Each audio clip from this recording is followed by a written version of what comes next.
In the coming days, Putin will have to take a big call. After Ukraine, what? How many Russian soldiers stay back? How many remain in Belarus? And most importantly, does he push on? That last question is a complicated one. If Vladimir Putin does march forward, what are his options? Let me pull up the map for you. To the east and south, you have 5 nations: Poland, Slovakia, Hungary, Romania, and Moldova. The first 4 are NATO members. If you attack them, you attack NATO. So chances are Putin will not take that risk, or so we hope, which leaves Moldova. Ukraine and Moldova share a long border, around 1,222 kilometers long. If Vladimir Putin wants to, he can train his guns on Moldova. A new leak indicates this plan. And guess who leaked it? Belarusian President Alexander Lukashenko, aka Putin's new best friend. On Tuesday, Lukashenko convened his Security Council, the agenda to discuss Russia's battle plans. Lukashenko arrived with 2 props, a large map of Eastern Europe and a pointing stick. The whole thing looks straight out of Hollywood, but we are not going to focus on the theatrics. We are focusing on Lukashenko's map. Take a look.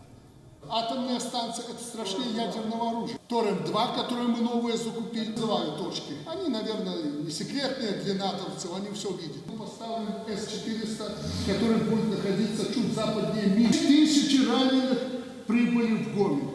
Кричат наши беглые и прочее. Scary, isn't it? Would Putin really attack Moldova? We can think of 2 reasons why he would. Number 1, Moldova was part of the Soviet Union. Until 2009, their government was sympathetic towards Moscow. The current government, not so much.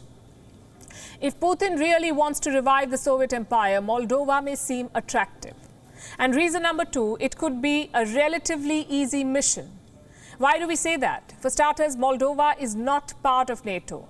So even if Russia attacks, NATO will not respond. Plus, their army is not as big as Ukraine's, just 6,000 odd soldiers. That's it. That's all Moldova has. But what will really excite Putin is this: Transnistria. It is a breakaway region on the Moldova-Ukraine border. Now, globally, it is recognized as part of Moldova, but for all practical purposes, it is independent. Their own government, their own army, their own parliament. Why will this excite Putin? Because this region, Transnistria, is pro-Russian. Russia has 2,000 soldiers stationed here. Add to that 10,000 soldiers loyal to the rebel government. Put together, they can overpower Moldova. But will Putin give that order? A lot depends on how the Ukraine invasion ends. How much longer will Kiev hold out? What kind of insurgency will emerge?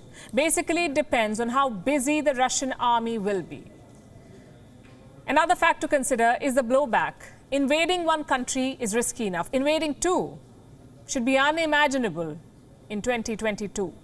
Countries that are backing Russia may have to reconsider. Countries on the fence may rethink. Plus, there will be more sanctions. Putin may end up with 2 puppet regimes, but no money to run them. Does that mean he will stop at Ukraine? Last week, US Secretary of State Antony Blinken was asked the same question. Let me tell you what Blinken said in his reply, and I'm quoting: Putin has made it clear that he would like to reconstitute the Soviet Empire. Short of that, he'd like to reassert a sphere of influence around neighboring countries that were once part of the Soviet bloc. And short of that, he'd like to make sure that all of these countries are somehow neutral. So the US does not rule it out, which explains why NATO is on high alert. They are beefing up their eastern flank. We're seeing more soldiers, more fighter jets, more artillery being deployed. You could call it an insurance policy. Putin fooled the West in 2014. He fooled them again this year. So nobody can be 100% sure of his intentions, except maybe this man, the president of Belarus. He's Putin's #1 ally at the moment. It's a classic quid pro quo. Lukashenko needs Russian support to stay in power. We saw the massive anti-government protest in Belarus last year, in the capital Minsk. Without Russian support, Lukashenko's position is shaky.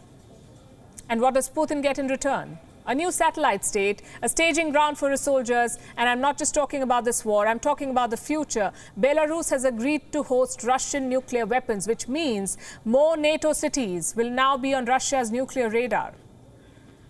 But that's in the future. Right now, Vladimir Putin needs Belarus for two things. A, to be a fake neutral state. Russia has to hold peace talks with Ukraine somewhere, and that somewhere is Belarus. And B, to supplement Russian forces. Ukraine says Belarusian soldiers are already fighting against them. The US says the official deployment may come soon. Either way, Lukashenko's contribution has been huge. He helped Putin open a third front to the north. And this help may keep Lukashenko in power, but at what cost? Western nations are imposing sanctions on Belarus too. Their athletes have been suspended by sporting bodies. Russia may have the financial depth to stay afloat, but Belarus does not. Wion is now available in your country. Download the app now and get all the news on the move.